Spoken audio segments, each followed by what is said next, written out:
Did you know you can eat healthy without giving up flavor or fun? I didn't know that until I discovered Washington red raspberries. They're a clean, simple, and seriously delicious way to add more nutrition to your day. American grown by American farmers, picked at peak ripeness, and frozen within hours to lock in nutrients like fiber, antioxidants, and vitamin C. Washington red raspberries have no added sugar, just fruit, as nature intended. I love eating a handful as a snack throughout my day, and if I'm feeling fancy, I'll swirl some into yogurt or top off a salad. They're such a great summer treat. I won't gatekeep this anymore. Frozen Washington red raspberries are one of the best kept secrets in the freezer aisle, and make sure to look for Product of the US on the bag. Want to discover new ways to use American frozen red raspberries and get more details on where you can grab a bag of these delicious berries? Go to redraz.org. That's redrazz.org. You'll find recipes, health tips, retail locations, and everything you need to make frozen Washington red raspberries a regular part of your routine. You know how we've been talking about icks and red flags? Well, I think the biggest red flag is my old wireless bill. I used to find all kinds of charges on my novel-length bill, and that's why I made the switch to Mint Mobile. With Mint, you can get the coverage and speed you're used to, but for way less money. And for a limited time, Mint Mobile is offering 3 months of unlimited premium wireless service for $15 a month. Get high-speed data and unlimited talk and text delivered on the nation's largest 5G network. I made the switch to Mint, and you should too. This year, skip breaking a sweat and breaking the bank. Get the new customer offer and your 3-month unlimited wireless plan for just $15 a month at mintmobile.com/dateable. That's mintmobile.com/dateable. Upfront payment of $45 required, equivalent to $15 a month. Limited time new customer offer for first 3 months only. Speeds may slow above 35 gigabytes on unlimited plan. Taxes and fees extra. See Mint Mobile for details. Hi, I'm Yue Xu. And I'm Julie Krafchick. We're active daters turned dating insiders. Here to dive into everything modern dating and relationships. Welcome to Dateable.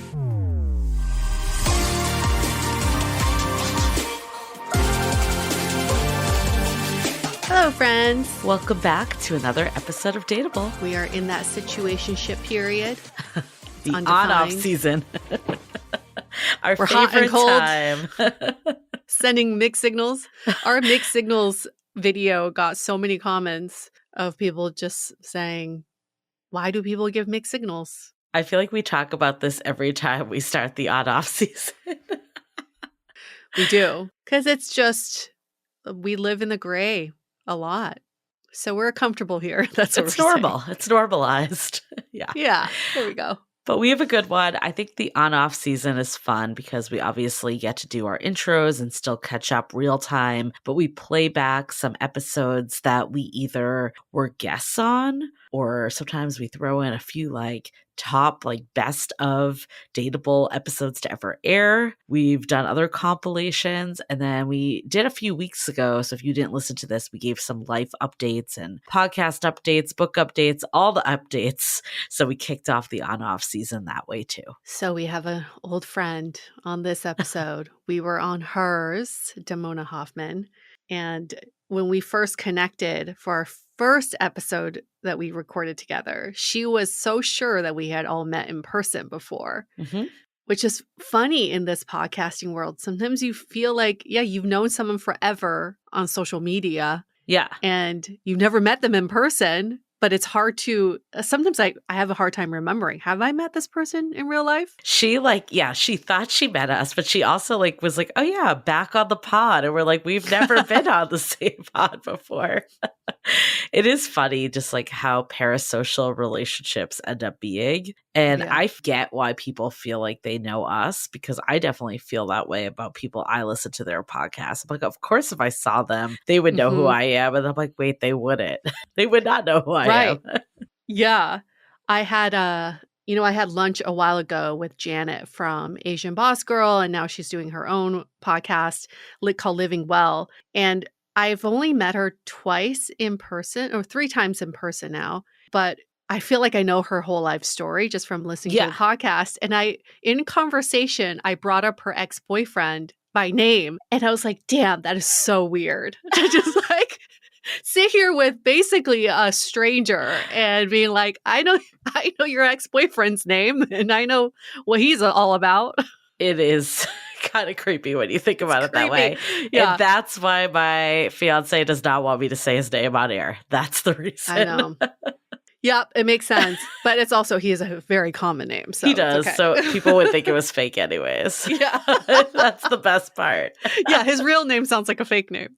It's not like Good, good. you're like, I feel like your current partner too. I feel like your ex put a very Yeah. unique name. So that Yeah. one was like, if you said it, someone could probably find him in like 1 second. 1 second. Yeah. Which one day maybe I will. Maybe I'll slip. You're like post like years after breaking up, you're like, now I don't give a fuck. I have a little confession because when that whole breakup happened, I knew that people would want to find his identity. So I actually scraped him from my Instagram, but I left one photo Ooh. with one tag. Oh That's your God. Easter egg. Like, You're gonna have like just in people case. liking a photo for like 10 years. Like in case, in case I have some leverage here. Yeah. Goodness. But we're not talking about that today on Nope, we're Damona's not. podcast. Damona's so lovely. She helped host one of our book talks. It was at the Santa Monica Library. And the nicest surprise was her cousin came, who's going to be on next season. Yep, he's gonna be a guest. So just the gift that keeps giving. No, we had so much fun meeting Damona, though, even though like it was our first time officially meeting. When you do have a relationship via the internet, which, now at this point we've talked a couple times on podcasts, and we've like, just talked to her in general. Like, I feel like we clearly like get along super well and have a ton in common. So when we met, it was like old friends reconnecting, even though it was the first time. Yeah. Oh, yeah, that was the first time. Yeah, that was the life. first time. Still doesn't make sense, but yes, that was the first time. Weird. But that there was just, yeah, it was just such easy chemistry, the three of us. I mean, I was definitely exhausted after doing all of our events. Like, I feel like I don't know about you, like it really took a lot out of me physically. And it was so much fun doing it though, but it was exhausting because I think you have to like just be a little more on and be more presentable. And I don't know, it's just a lot. But again, it was all great. But I kind of like miss it now that we're like away from it. I think we were just doing them so frequently that I'm like, oh, it's been a while since we've done anything. Maybe we should get one on the books again. Is that what you're hinting at? Do you want to? I mean, if the opportunity presents itself, maybe in a few more months. You have some upcoming travel. I have a wedding. We've got some stuff going on, but maybe in the fall. How about you just scratch that itch by inviting friends over to your place and then you give them a talk. And entertaining them, giving them a TED talk on how to be dateable. Yeah, and have them pretend they never heard of the book, God. never read the book. You can go through all the traps. I'm not that in dire need of this. And then we can record it. We can live stream it. Be wonderful. Or not. Or not. But I don't know. Maybe in the fall, we'll see what the fall brings. But it was fun doing all these events. And I think one of the parts I really liked was obviously connecting with all of you that were able to come out. I think that was like first and foremost. But then also meeting people that help moderate these events. Like we had last week, we re-aired an episode we did with Talia from Dating Intentionally. She did an event with us. We had Damona. We had Ali Goldberg from the live show Love Isn't Blind that people should go out and see and use the code Dateable to get discounts. Plug for her. Plug. She's the best. Dr. Marie Tuin. She did a few events with us. She was phenomenal. We had like a very big range of people, which was great. Yes, it was wonderful. Just wonderful seeing people in real life. Yeah. And we did some solo, of course, too. Those were fun in a different way. Yeah. Yeah. We should just go unhinged next time we do any of these. Just like, I don't know, get a comedian or, just unhinged. Yeah. See what happens. I know. So speaking of your travels, are you getting excited for your trip? I mean, you still have a few weeks, but. Yeah, I am. I'm very much looking forward to the trip. August in Europe is very tricky because that's when the entire continent has off. Yeah. So I think it's going to be pretty packed and busy. I try to avoid Europe in August, but it just timing wise just happened to, be this time of the year. And it's going to be hot as hell. Yeah. August is definitely hot in Europe. Yeah. Yep. It's going to be very hot. So I'm like actually working up my stamina right now. I've been trying to play tennis in the sun, in humidity, just to get my lung capacity up because I don't want to pass out. But you're also going to the Mind Valley conference too. Yeah, in Amsterdam. That won't be I don't think that's going to be as hot, but it's going to be just as crowded. It'll be lots of tourists. We'll be inside too, I'm assuming, for a conference. Yeah, for sure. But Amsterdam's so walkable. I definitely want to be out and about, Yeah. enjoying the city. But I'm not great in heat. So this will be a good challenge for me. Yeah. Are you going by yourself to the conference or are friends going to that too? I'm going to the conference by myself. Hope to see some old friends from last year. And then I have a friend joining me for tennis. Nice. Yeah. Yeah, you love that conference. That's like your new one. I do. It's just got a little bit of everything I want. And we talk about we didn't get to go to South by this year. It was like the first year I wasn't missing South by because I feel like I get a little bit of that at Mind Valley. So maybe this will be my new replacement. Yeah. I don't know. So we're going to get into it in this episode. This episode has so many gems, but I wanted to kind of call out like one piece of it because I was re-listening to the episode and there was something that we talked about. Like, does dating just feel harder or is it actually harder? And I mean, I think this is scientifically, there would be a lot of research that would have to go into this. This is clearly just our opinions.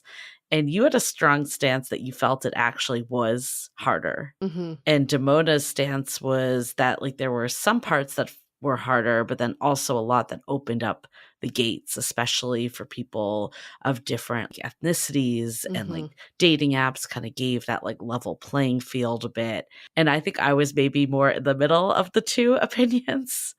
So I think there's a good point there though of like, is it actually harder or does it just feel harder? Because I think about this a lot. Like I think about like people like kind of glamorizing like meeting people in real life.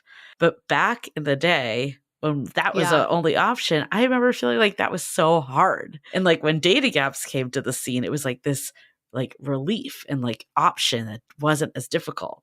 So I do feel like we always kind of think that like where we are is the most difficult. I'm not saying that it isn't the most difficult. I'm just pointing out that there's like a difference of the feeling in the actuality. Yeah.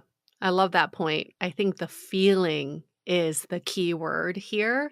Objectively, I don't think dating has gotten harder because of all the tools and technology, but it feels harder because I think our threshold for pain, for tolerance, for challenges is a lot lower. Things just feel harder because we just haven't struggled as much. So in comparison, things just feel harder. Like I think we're all struggling with our mental health. We're all struggling with the way the world is, not because the world is harder, just because we truly like have lower tolerance for that kind of challenge. So, okay, just to play devil's advocate on here, do you think it's just that it's more normalized? Like mental health, it's more normalized to talk about how difficult it is. Dating is more normalized to talk about how difficult it is. I'm just wondering, it's like, was that always there? Like mental health challenges have always been there. Was it just more repressed or was it that we just didn't talk about it? I think the more evolved we get, the more issues we're going to find because it means we just have more time to think about this shit. Yeah. I truly believe back in the day, like my parents, when they were first dating, they didn't have time to sit and don't think about it. Yeah. Yeah. Like what's our vision for our relationship? And how do we couple consciously? Like, no, they're just like, have a family. Right. Let's make money and let's build a life together. Now the more we have, especially now with AI, imagine all that time is freeing up for us to think.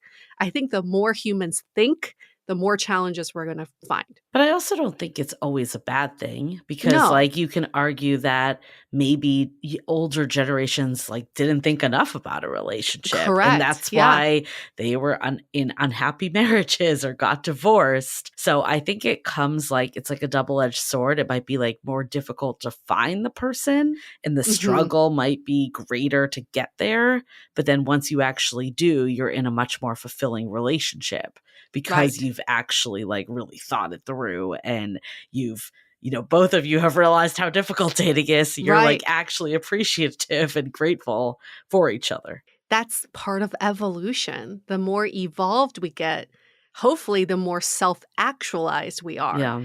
But the problem is we're in that weird middle period where we're self-actualizing without a cushion to fall on. So we're all like being throttled into this new like conscious state and being like, where are the tools? Where's the blueprint to deal with this? Because now it's like I've uncovered this other side of me with all these repressed needs that I had before.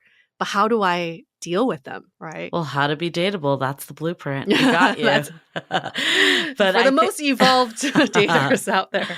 I mean, I'm like half joking, but like that is the reason we wrote it, right? Is that there wasn't a blueprint. I think though the debate of does it feel harder or is it harder? It's an interesting conversation, but in a way it kind of doesn't matter. I think about like crime reports, right? You can find statistics that say crime is down, but if you don't feel safe, who cares about what like the stats are saying? So I kind of feel like it's that in dating too. It's like if you feel like it's so difficult, then it's going to be difficult, which is another reason, I guess, why we're so like bullish on this podcast and the book is like, how do you maybe get into a mindset that doesn't feel like dating is the most difficult thing ever? Because that really like then changes the reality. Like I know like the last time I was dating, and clearly the podcast was the catalyst for this shift, it didn't feel as hard because I changed the way I thought. Like it didn't actually, like I used the same tools.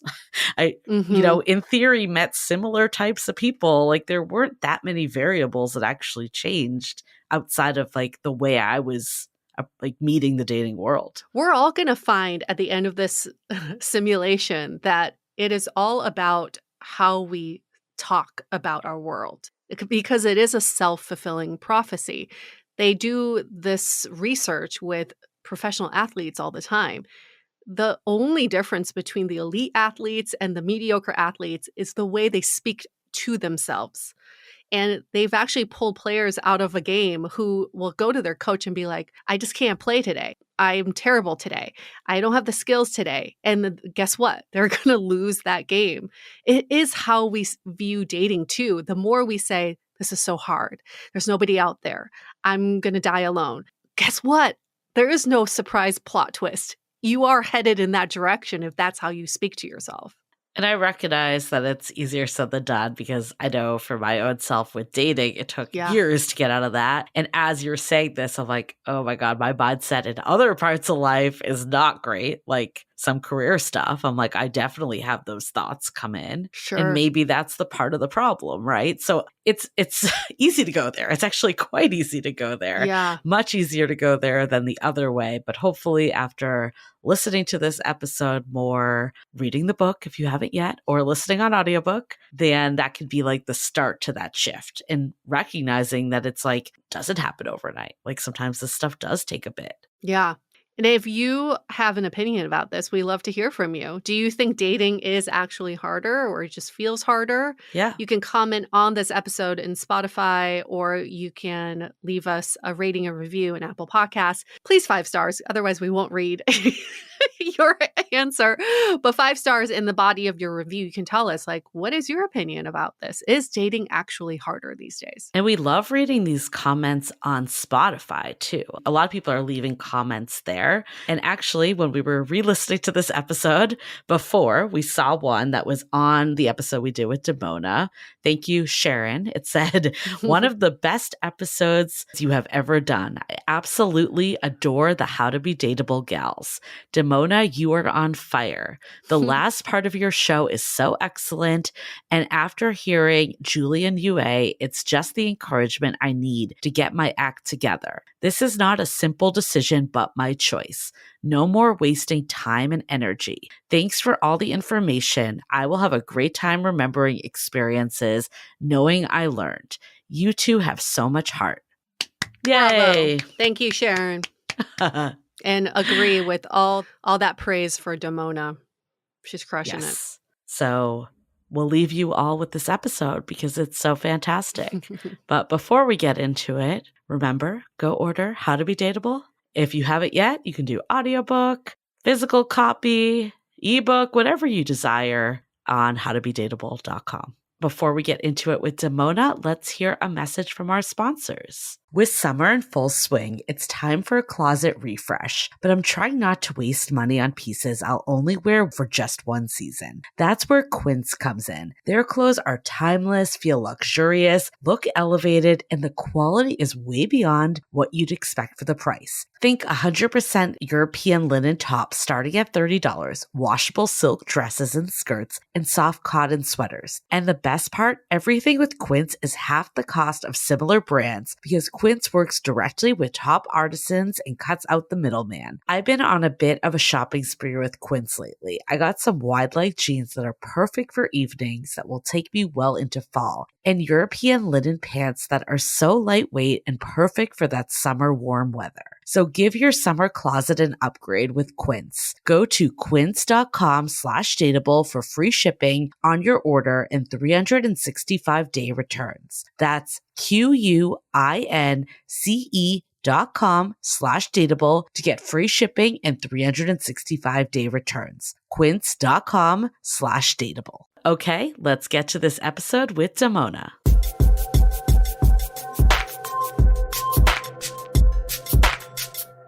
Dating can be tough these days, even for my regular Dates and Mates listeners who are putting in the work to date with intention. Many of us grew up in the Disney prince and princess era, absorbing these fairy tales about love at first sight and happily ever after. But as adults, we had to unlearn those stories and redefine what love looks like in the real world. The good news? Today's singles are stepping onto a new path, one of authenticity and intentionality in dating. And if you're ready to embrace this shift, you're in for a treat. Joining me are two incredible guides for your dating journey, podcasters and authors and friends of the show, Julie Krafchick and Yue Xu. Julie and Yue are here to share the knowledge and insights from their brand new book, How to Be Dateable, the essential guide to finding your person and falling in love. Whether you're stuck in a dating rut or just looking for that spark of clarity, they've got the tools to help you date smarter and connect deeper. And then later, I'll answer this Dear Damona question of the week. Now that I've stopped chasing unavailable men, I can't seem to find anyone that I am attracted to. What do I do? We have an action-packed episode coming right at you. Get your pen and paper or your iPhone notes ready because we have a great show for you today. And it's time for Julie and Yue. Julie Krafchick and Yue Xu combine their backgrounds in human-centered design and research and dating coaching, respectively, to bring listeners the Dateable podcast. They are the hosts and executive producers of the dating experiment show, Exit Interview. And now their new book, How to Be Dateable, the essential guide to finding your person and falling in love, is out today and on shelves now. Please, let's give some big smooches to Yue and Julie. Yay. Thank you. Smooches We're so back. happy to be here. I'm so happy to have you here. And I do a lot of podcast interviews. I've interviewed a lot of guests here. Mm-hmm. And there's, sometimes the conversation, it's like, okay, I can see where they're coming from. And sometimes the guests are like, oh, these are my people. You two are my people. We are speaking the same language, and we're certainly speaking the same language with your new book, How to Be Dateable. So this is like exactly how I want to spend my day. I mean, the feeling is Us mutual. Thank you. Okay, so let's dive into, first of all, how long have you been doing the Dateable podcast? 10 years. For freaking ever. A decade, yes. So why write a book now? Good question. Very good question. I don't think in the beginning of doing this podcast that we thought we would ever write a book, because we thought we were just sharing funny dating stories. But in 2021, our now editor at Simon Element actually reached out to us over email, and she was a listener and she was in our community, and she said, "You two have a book in you." And so I think that gave us a lot of confidence to say, well, it took us 10 years, but 10 years of research and experience to write a book that we feel very confident about. Yeah, you definitely had a book in you. And just for those who haven't heard your podcast before, who haven't heard you here on Dates and Mates, give us a little bit of your backstories of how you came to even start the podcast and become interested in talking about dating for a frickin' decade. Yeah. I mean, I think both of us met each other at a pivotal time where we were confused about dating. And we did not have it figured out ourselves. And I personally will speak for myself in the sense that I never tried to be a dating expert. And even just hearing that today, it's kind of funny because I was just so heartbroken and why is dating not working, caught up in what I hear a lot of people going through today. So when Yue and I met, it felt like a perfect time. Like Yue was new to the city that we were both living in, also confused by dating. It was at that point where apps were starting to explode as well, and dating was just changing. We were both in San Francisco at the time, so I think the wave was a little earlier than maybe everywhere else because just tech is such at the forefront, but just also just the way people were approaching dating, like the old rules and the way that you were taught to date. Like I remember just being like a later bloomer and being like, okay, well, I'm going to approach dating like I do everything else, like college and getting a job. I'm going to study. And I read all the books and I was not showing up authentically at all. And it was not working. And when we started this podcast, I was just like, why don't things go past the third date? Like, why was it that when I met someone that I thought was the one for me, the relationship didn't end up working? So I think there was a lot of questions and we decided to dive into them, hearing like people's dating stories so we could learn. And you asked earlier, like why a book 10 years later? It took us 10 years to understand, what was happening in modern dating, what were the experiences by talking to thousands of daters to now learn of like, okay, if everyone's frustrated, what can we do differently to actually have fulfilling dating lives? Yeah, so important. What about you, Yue? I think I was stuck in the shoulds. I didn't really know what I wanted, but I knew what I should do. And when you get stuck in the shoulds, you lose sight of yourself. So I was losing myself in dating. And what's funny is I was a dating coach for a decade before that, thinking I had it all figured out. I was really good at coaching clients to trick people into liking them. And when I moved to San Francisco in 2015, I remember thinking, I don't know what I'm doing anymore. Like none of the old rules apply. I no longer am interested in tricking people to liking anybody. How do we have authentic connections? So I was very lost and I was ready for kind of a clean slate in dating. I feel like there's a lot of people listening right now who are like, but I need that now. And, I've been a dating coach for almost 2 decades as well. And I have seen there's been several iterations of the dating experience. I definitely hear you on there was sort of a more manipulative, more like a game like approach. And I talked in After the Fairy Tale about like the rules was the women's version of teaching, the dating tricks. And then there was the game for men. And it did land us, as you said, Yue, just in this sort of inauthentic place of dating. And I have seen a big shift, again, towards authenticity. And yet at the same time, from the letters that people write into the show and from all of my clients, I am seeing in the last year or two a huge dissatisfaction, a growing dissatisfaction with dating. And it seems that you're seeing it too, based on sort of where you begin your book. Yeah. We're in a love crisis, you say. Yeah. Why is it a crisis? I mean, I think it's what you were saying, Damona. It feels harder than ever before. and people are feeling just the mental health effects of dating, that, you know, you keep going on all these dates and nothing seems to work out. And in a world where we have so many options, why does it feel like there are never enough people there? And in theory, that should be better. And I think there's a lot of benefits of the world we live in. The fact that we can carve our own path. We don't have to go down a specific way. But that's also really confusing because there is no roadmap. I think the rules, the benefit of that was that it gave you a blueprint. It didn't necessarily work, but at least it felt like you were following something, where now it's kind of this free-for-all that's just confusing. And we feel like, you know, even though maybe like consciously we know like, oh, we shouldn't play games or we shouldn't do all this stuff in the old guard, but all that still seeps through. Like, you probably get this all the time, like questions about like, when should I text back? Or, you know, when should I sleep with them on the, like, you know, it's all of it's like, how do I manipulate the situation, even if we don't think we're doing that? And a lot of it runs deep, you know? Okay, I'm going to ask you a very direct question.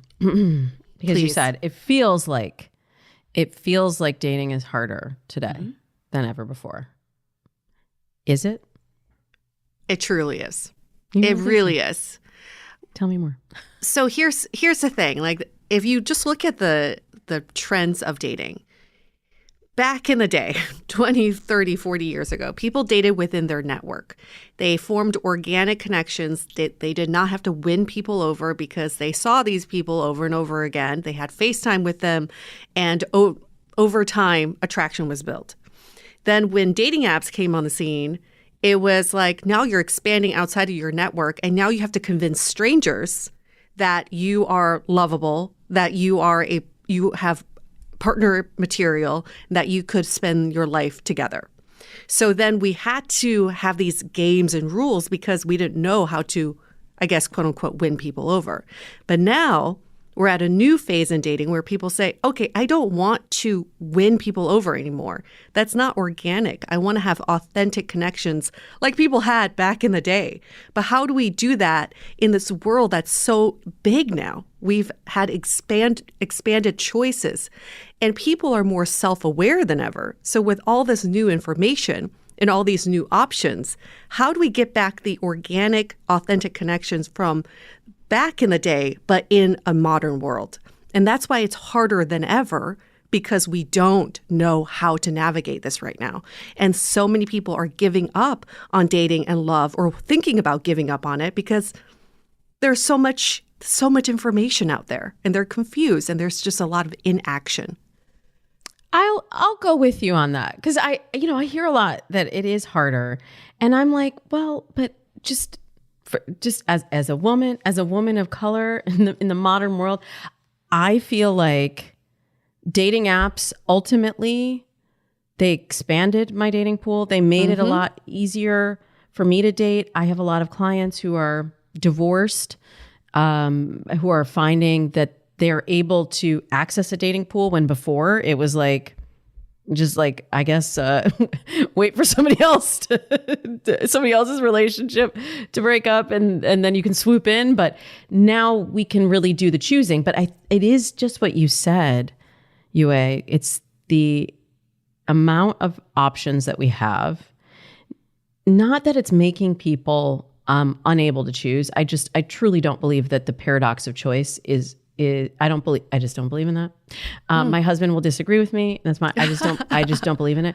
But I do believe that when we have to make choices, or we have to seek out that information, or we have to hold our boundaries, or we have to find the right words, or we have to hold this text and try and interpret what they actually intended, all of those things eat up mental energy. Yes. And that's why it feels harder, because we're exhausted. We're exhausted. So exhausted. So I think my take might be like maybe in the middle of the two. And I see where Yue's coming from, and I agree with all of that as well. And I think what has happened is people feel like they have to follow this script of how dating works today. And our take is, if you get out of that mindset, which is what our book is about, like when we were thinking about it, we're like, we don't want to write another book about how to navigate modern dating and deal with the way modern dating is. It's almost like, how do you rise above it? and go back to the basics of building on connection. Because when you think about it, a lot of dating is built around disconnection, like playing those games or holding back the text, like all of that is disconnection. And that I think is what's missing in today's world. So, at the start of I agree with you, Damona. I think the paradox of choice is just scratching the surface. I don't believe that's like the real challenge. And like when we were actually thinking about like, what is it that is really getting in our way, we boiled it down to like 4 main traps, which we felt like were the expectation of love on demand, that we just expect everything instantaneously in today's world. What we also call the settling paradox, that we feel like, and this actually aligns with what you've said before, it's like we feel like because we have so many options, we can like cherry pick this perfect list of a partner, but then we settle for situationships or relationships that aren't fulfilling. And then the validation trap, where dating becomes more than just dating. It's a reflection of self. It's, I'm not good enough because I'm not in a partnership. And like, I need to be liked by so many people, and like things that actually aren't it, the mental energy that you were saying. Mm-hmm. Yeah, I want to get into the 4 traps and also into some of the solutions too. But I think first we just have to define dateable. You call your podcast Dateable. The book is How to Be Dateable. How do we even define dateable? Because I'm sure there are people listening who are like, I'm dateable. I mean, I don't have a date, but I'm dateable. So what's the problem? Yeah. It's dateable. Everyone's dateable. What does it mean though? What does it mean to you? Having written the book, How to Be Dateable. What does dateable mean? I think if I were to give a definition to it, because we do have a definition for it in the book, but if I were to give my personal definition for it that it relates to me, is someone who seeks growth and expansion through dating. And it's not about making dating their entire life, but to grow from dating experiences. Ooh, that's deep. That's deep. Do you have a similar definition or something different, Julie? I mean, I think like the word able keeps coming to us, like when we think about like dateable and able, and it's like the ability to be emotionally available, to be vulnerable, to put yourself out there, to write your own rules and carve your own path. I think that's what dateable means to me, of not necessarily going along with the masses or doing things that don't feel authentic to you, but figuring out what is it. We have in our book, The Dating North Star, like what is it that I really want? What is it that is important to me? And how do I stay true to myself in using that as a measure of success, opposed to, did I go on another date? Damona, what would be your definition of someone who's dateable? I think I'm somewhere in the middle. I think your definition of someone who's willing to learn through dating really helps put it in perspective. Because I would say a willingness, someone who's dateable has a willingness to dive into the experience of dating in the entirety of what that means. Because diving into dating means learning from your experiences, learning more about yourself. It also means some disappointment. It also means building certain skills that maybe you thought you had. So I think it's all of those things. But I love how in the book you've come at it from different perspectives. Like you identify different types of daters too. Because you can be dateable, but you can interpret things from a different lens than the person sitting across from you. Totally. And I mean, that is the crux of it too, is that everyone is dateable. There's certain things that are our biggest assets and things that are getting in our way. And that is what we have is like the 5 dating archetypes. There's a quiz that people can take and figure out what is their archetype, like how do they show up with dating, what are some of their behaviors and attitudes, and what's also holding them back from it. And we believe at the core that, yeah, like everyone's dateable, but it's modern dating that's setting us up to fail. And if we don't recognize some of these traps that are getting in our way, then we can get really sucked into the modern dating culture instead of like actually using dating for what it is to find the right partner for us. Yeah, I love the quiz. And I also have to say, I love your book is so cute.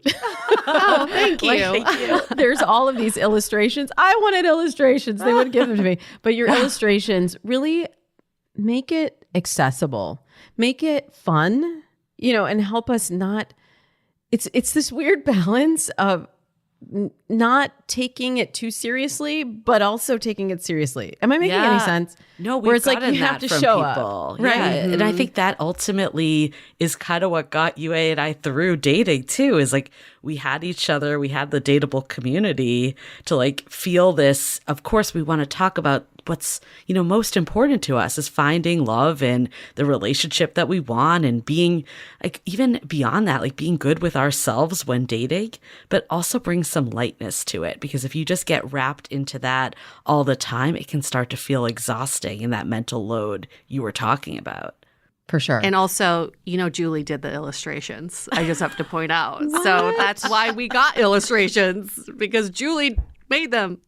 Why didn't I call Julie? You should have called Julie. This is going to be my second career. I love it. You have so many talents, both of you. And the illustrations are really great. Okay, I want to dig a little deeper here, but first you have to hear this. Thank you for supporting the people and the brands who help us bring you dates and mates for free. Now let's get into these dating archetypes. People do love a quiz. Yep. And I feel like everybody, between the attachment styles and the love languages and all that, a quiz can be a quiz or a diagnostic tool can be really helpful in understanding where you're at. So there's 5 types. There's the achiever, the dreamer, the energizer, the maverick, and the thinker. Did you, is there like, how with attachment styles, it's like, oh, well, you want to find someone who's securely attached. No. And do you have exactly, a favorite?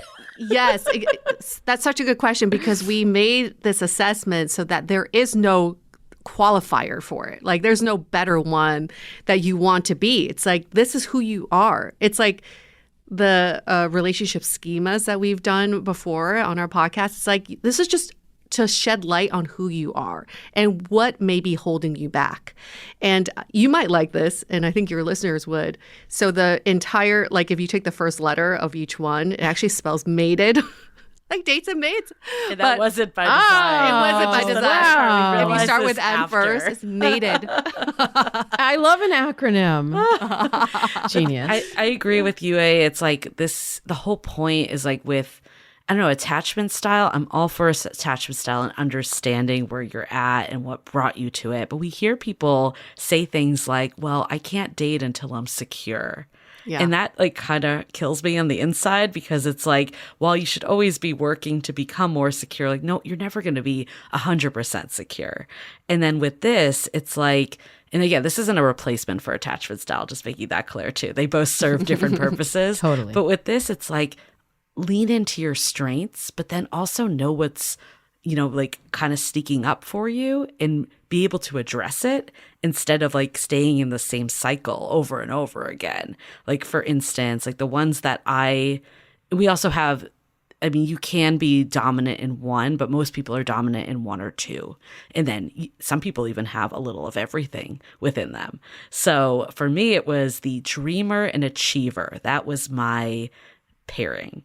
And with the dreamer, it's great because you are a warm person. You want that big love story. You're very caring and attentive and, wear your heart on your sleeve. But where it got me in trouble is that I would give people the sixth chance, and I would get ahead of myself and think something was more than it was because I was in a fantasy of what I wanted from someone. And then the achiever was like all about getting to the next milestone. Again, great qualities. You go after what you want in life. It served me well in my career. Maybe not as much in dating when you're always like 10 steps ahead. But then also at the flip side, it's a good quality because someone wants to be with someone where they know where they're going. But where it got me in trouble is one, staying present, but also like I always go back to this example, but I had this situation where a friend made a move on me. And at first I was like, I don't know, this person doesn't really seem like they're in the place for a relationship. They don't seem like the right person. I never thought of them that way. But then I started to entertain it and give it thought. And of course, like the dreamer came out of like, maybe this is my big love. And I just like, was ignoring it this whole time. And then by the time I came to this realization, they had decided that they no longer wanted a relationship. Coincidentally, after we slept together. Anyways, the achiever dreamer in me, instead of letting it go and being like, I already recognize this person was not right for me. They are now telling me they don't want a relationship. Instead, I doubled down. I kept going to try to change this person's mind for 2 years in this friends with benefits situationship before situationship was a word. And it really took like recognizing these behaviors and why this was holding me back. So now if you see like I'm trying to just go to the next stage with someone that's not deserving, you can be like, okay, hold up. This is my achiever getting in my way. Do I even want to be with this person? Or from a dreamer perspective, do I even know this person? Have they shown up for me in the way that shows that they're a good partner? Or am I just projecting something on them? Yeah, it's almost like parts work. Yeah. In therapy where you're like, Yeah. oh, there's a part of me that is the Right. achiever. And it's almost like if you can separate yourself from that part of you and say, oh, I'm doing that again. And then I can choose, do I want to take on that persona or do I want to date from a different perspective? Yeah. I think that's part of what makes you dateable. And it's not saying like if you're an achiever that suddenly you're just not going to care about milestones at all. Like we're not saying that, but it can allow you to be more present and say like, is the right person showing up for me? And if they're not actually meeting my needs or they're not willing to put in as much effort as I am, then maybe I don't need to get to the next date with them. Maybe I need to cut them off so the right person can show up for me. Yeah. Yeah. So much of that is it's being in the right place at the same time that person is in that place and accepting, dare I say, the divine timing of it all. Yeah. Because like the dreamer can get all caught up in the story, you know how I feel about fairy tales, the story. And sometimes it literally is just like, wasn't the right person at the right time. Now that Julie has told on herself, I want to know. I want to know about stop type. us when you know your type too, because this also applies to when you're in a relationship. Like married people also exhibit these archetypes too. So, you know what? That's interesting because when I read it, I was thinking of it more from like my dating brain. Like of this is how I was. I didn't even think about it from the perspective of where I am right now. So now I have to go back and reread how to be dateable. And it can all over change again. also, like during different stages of your life. Yeah, because I was definitely Maverick. That Okay. 100%. Perfect. Love them and leave them. Precisely. But and maybe a little bit of achiever, but that just but I did a whole dating plan and process with myself to change that. I really would have to go back and reread it and think about it from the perspective of like in my relationship. In your relationship. Now, it's funny. It's so funny because when I read it, I was like, oh, my husband's a thinker for sure. Oh yeah. For sure. But I didn't even think about me married me now. I love that you went to your husband though. You're like, he is this. Right? I have analyzed you, honey. And that's really what marriage is all about. Yep. It's diagnosing your partner. Yes, 100%. You are not a narcissist. Congrats. Turns out you're not. I want to dive into this even more, but before we do, let's take a quick break to hear from our partners. So UA, okay, you got to tell us now.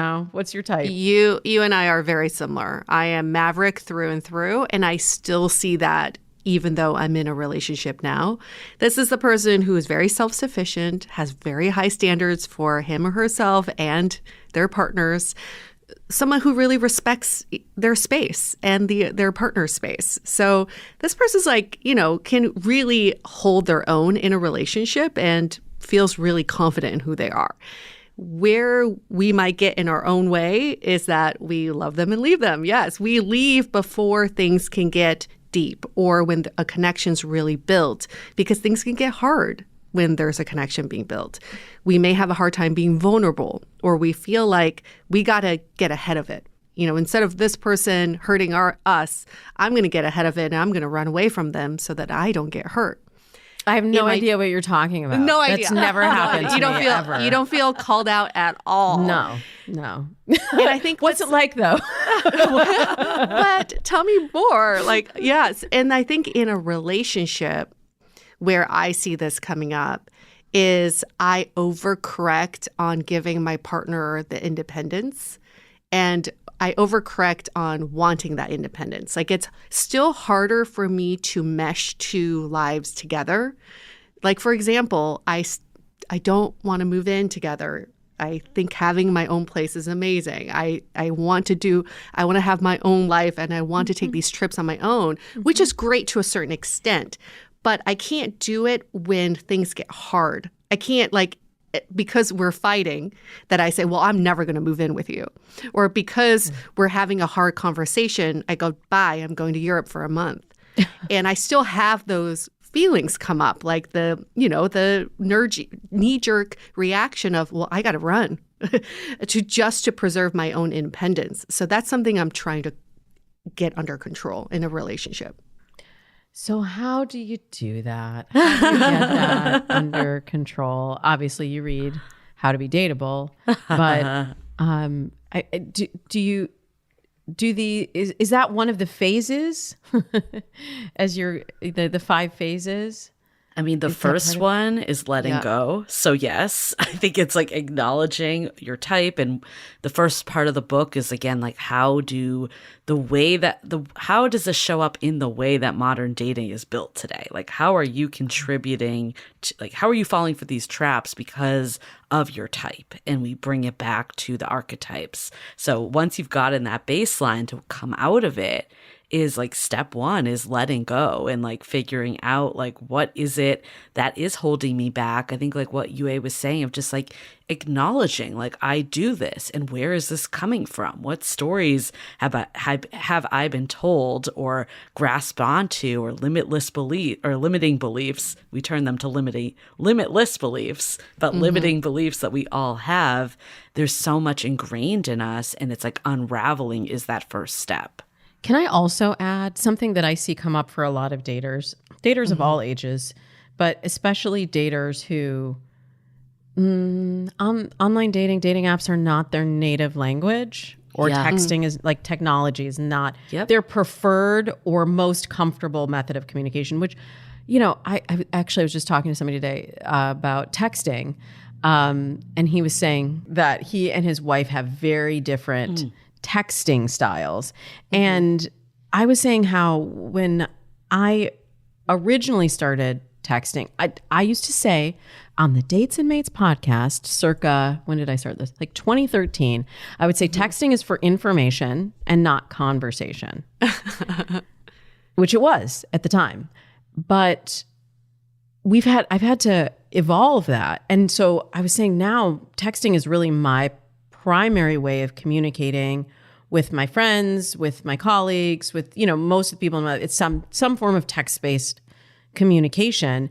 And that's a skill set that I have had to grow into, that I have had to learn, and I've had to adapt. I've had to adapt my dating philosophies and strategies and tools many times as the world has shifted.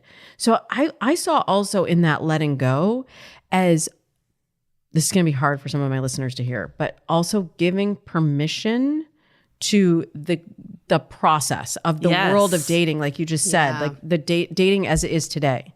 Yeah. And I think this nostalgia for dating as it used to be, and oh, well, wasn't it easier when you just met somebody at church, or, people would go out to bars and clubs and you would meet that way, or whatever fantasy we have of how it used to be or how it should be. If we could just let that go and be with what is, that will help us a lot. To adapt. I mean, also remember, we had texting plans back in the day. We couldn't text unlimitedly. Remember that, right? We had to pay per text. I want to like put a button on that, like a flashing sign. Yes. We didn't have video chat, and we didn't like, No. it's just we didn't have dating apps. And like, even with dating apps, we had to pay. It was free to join, pay to communicate. Now everybody's like, but I don't want to pay to, Nobody I don't wants to want to pay. pay for these features. And I'm like, well, it's not free though. Yeah. I mean, you get what you pay for if it's free. Yeah. I mean, letting go, I think, of the beliefs that you have, and then it encompasses so much, and some of it's the model of love. Like, I think for me, a big piece of it was like, I had this, like, again, back to the dreamer in me, this like fantasy of how a relationship should unfold and what love looks like. And it made me stay in like an on again, off again relationship for far too long, because I was like, had this belief like love conquers all, and like a healthy relationship seemed boring to me at the time. So a lot of it was like rejiggering that piece too, and, you know, letting go of like what I thought. And I'm really glad you brought that up of like holding on to the past, because dating's always been hard. Like, I agree with what we were saying at the very start of like, yeah, maybe there were less people and you didn't have to prove yourself to strangers. But I just remember like before apps, like being so hard to meet people. And then when apps came on the scene, I was like, oh my God, this is amazing. And now that apps are mainstream, everyone just wants to go back to like meeting in bars in real life. And that isn't always that easy either. So it's never going to be easy. It's so cyclical. Yeah, but they don't want to go out. Right. Yeah, nobody you wants just to go want out. someone to Like, appear on your doorstep. Every time I have a client that's like, well, maybe the apps aren't for me, or I don't want to meet someone that way. So I'll say, okay, here's your dating plan. And then I'll research like, here are meetups you can go to. Here are singles events. Here's a bar. Here's and they're like, No. oh, no. I don't want to go there. I don't want to do that. Who do I go with? I'm like, see? Okay. So grass is not always greener. But in these phases, there's letting go, and then there's gaining clarity. So is that's more about the dating plan I was talking about I had with myself. Like, once I had clarity, then I was like, oh, this is how I do it differently, right? Yes. Yeah. And also, it's the same rule as manifestation. If you don't know what you're trying to manifest, how are you going to get that result? Same thing with dating. If you're not clear about why you're dating in the first place, which, by the way, most people aren't, because when we poll our audience, it's like, why are you dating in the first place? The answers we get are like, to be in a relationship, to not be lonely, to have companionship. But that's not the real reason why you're dating. Like, let's get to the bottom of why you want to be in a relationship with someone, or why you want to feel romance with someone. So once you have that clarity, then you can clear your path to reach that goal. Oh, that's deep, UA. That's deep. I mean, I think this has been personally one of the most instrumental thing that we've seen in people that have met their person, and then also within ourselves. And like UA was saying, like, it's always these like generic things that we want. And it's not to say that like being in a relationship isn't what you ultimately want, but usually that's in the future. It's not really going like deeper and getting actual clarity. Like, we're pretty sure most people don't want to just be in a relationship with anyone. They want to be in like the right relationship for them. If you want to be in any relationship, you could probably be in any relationship tomorrow. So we have this exercise that we highly recommend people doing, is what we call the Dating North Star. And it looks at, why is it that you're actually dating? What is the reason? And we encourage people not to use the words relationship, partner, like any of the generic ones that you would do.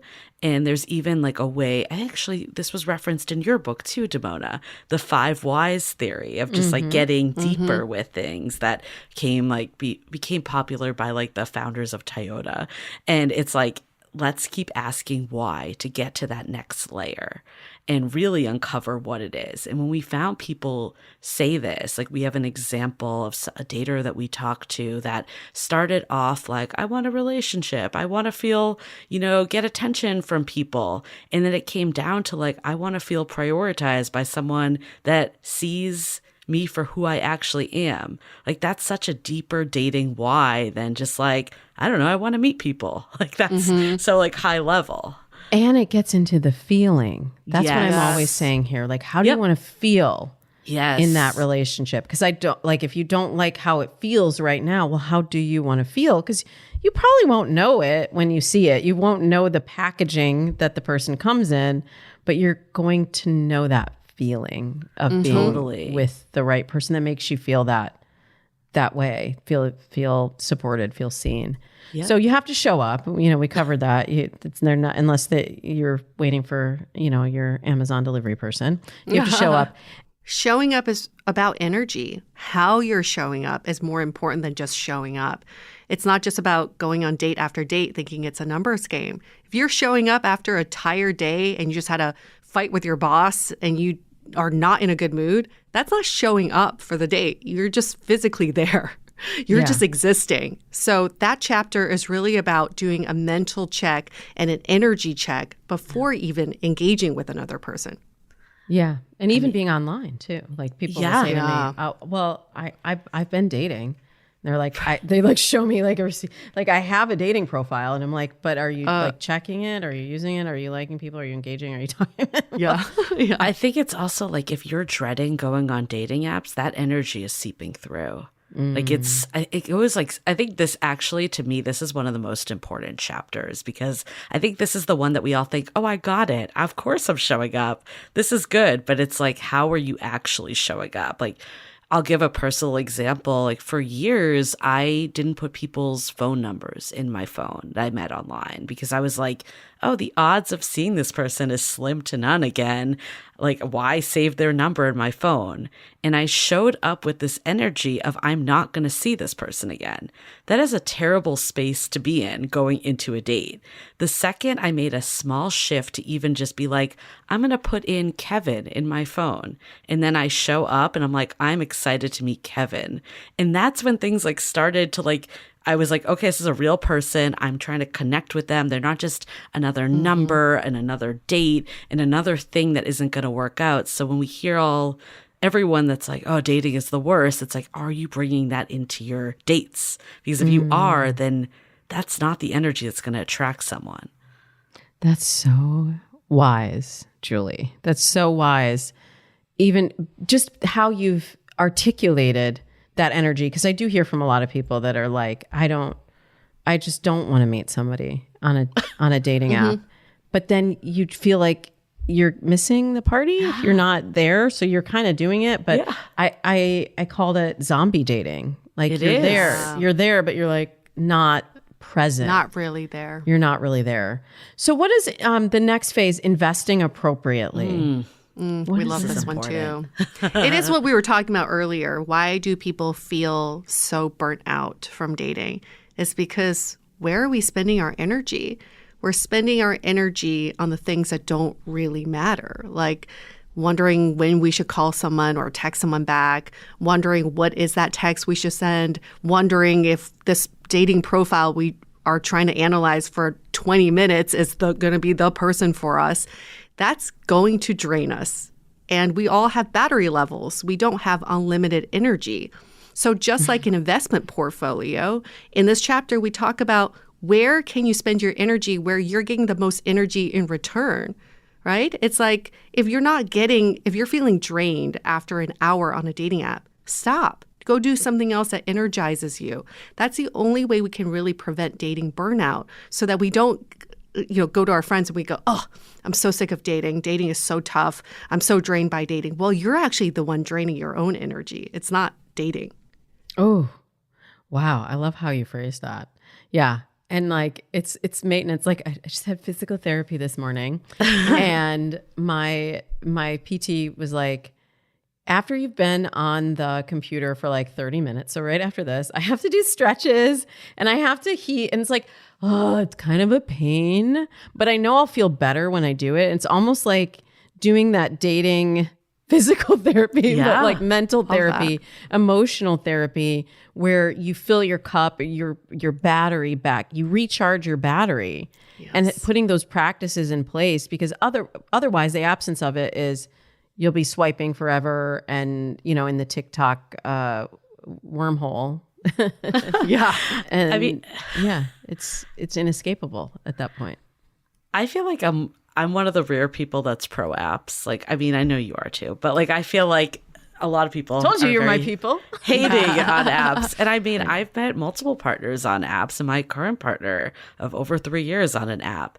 And what I did differently though was I knew the limitations of apps. So we talk a lot about that of like, yeah, maybe you only spend 30 seconds looking at their profile, and that's not settling. It's recognizing like, I'm not going to invest 2 hours in my group text analyzing this person that may not even be interested, yet alone active on the app. It doesn't mean you can't look at their profile later. It doesn't mean like you can't have further conversations, but it's recognizing the medium for what it is. I also got rid of notifications because I didn't want to feel like I needed to be pulled in. I had a very, I don't know, rigid, I guess, but like it was only Sundays that I logged into apps. It was Sunday only because that's the highest traffic. And if I also learned if you let things like linger for too long, you're never going to meet up in person. So it was, how do I have a conversation? Move this off the app. If I'm not ready to meet, maybe it's to text, get a Google Voice if you really don't want to give out your number.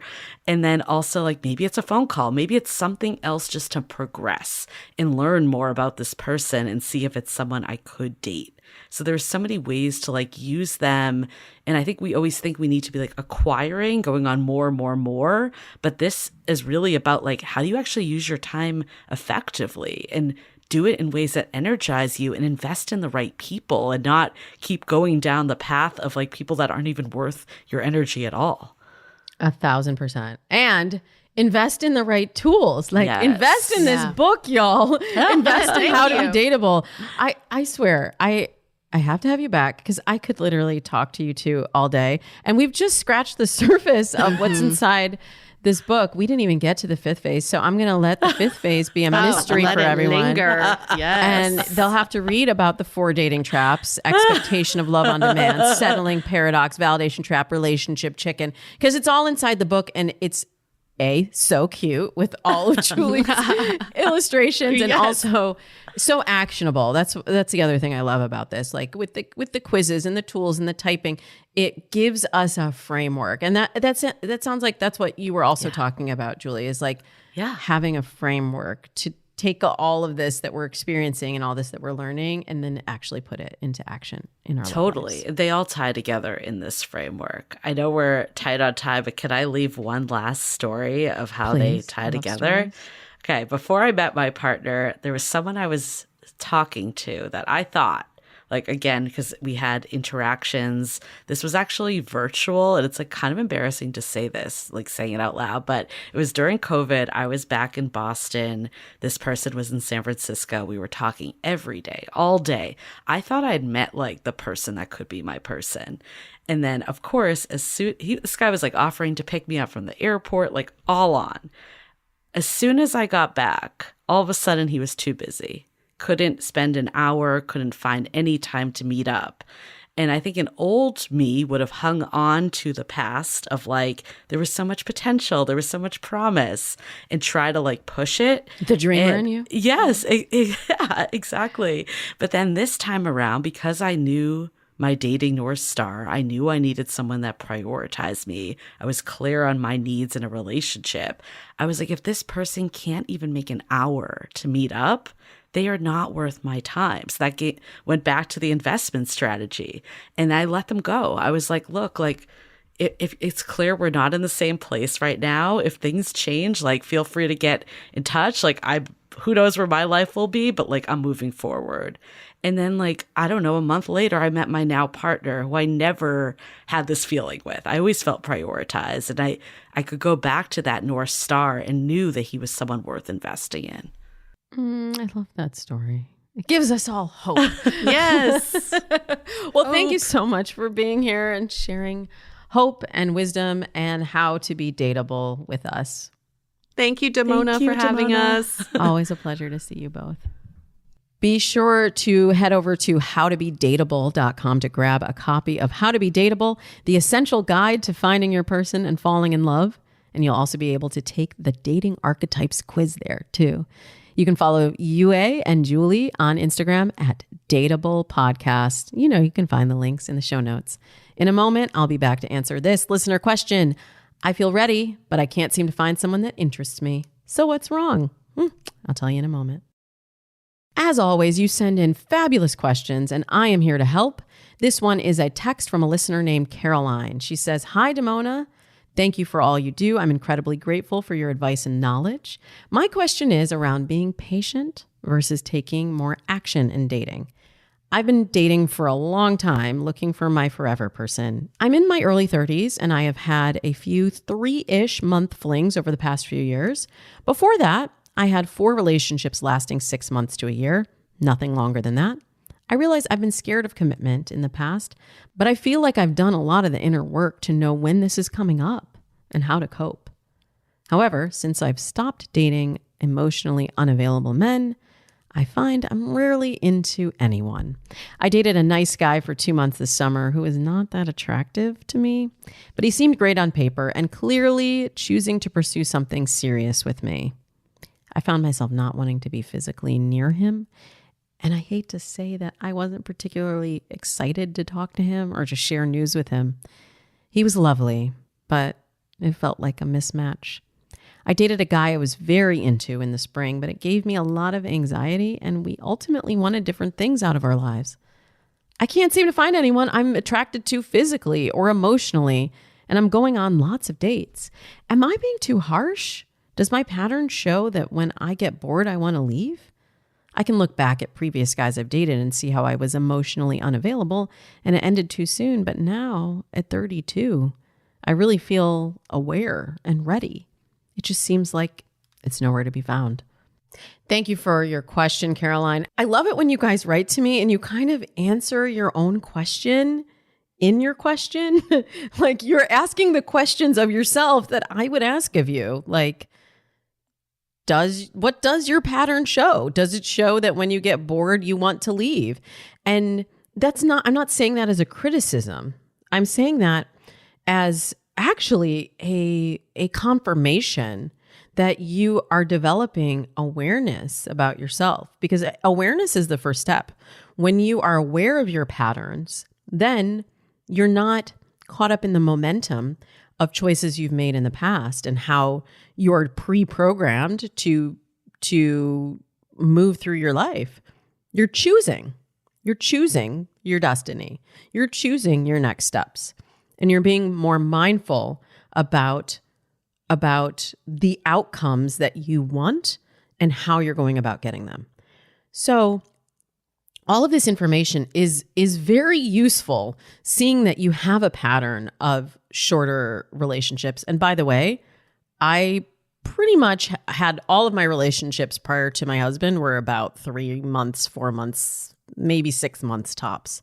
So, it's not right until it's right. And I like to think that I got very efficient at filtering and figuring out who wasn't the right match for me.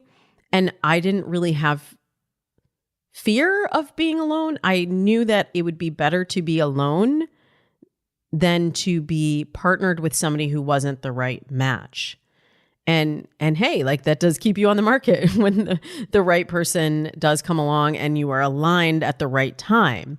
But I know we get a lot of messages from society that it's like, well, if you haven't had a long-term relationship, if you haven't lived with someone before you get married, like then you don't have enough data, or you haven't really been out here. You're not doing the work, or you haven't lived out your youth fantasy of dating or relationships should be. And the rules are, there are no rules. It's what works for you.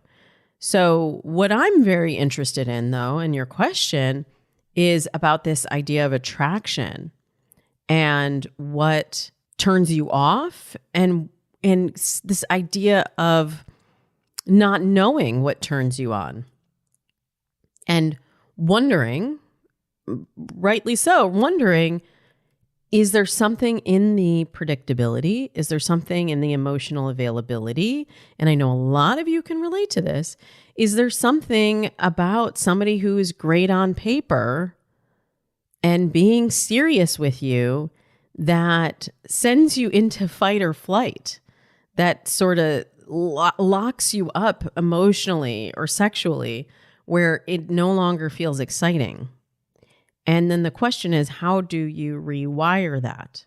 Because we can and we do rewire that based on the choices that we make. So you may have heard me talk about my Operation Date Nice Guys before I met my husband, because I really was attracted to unavailable people before.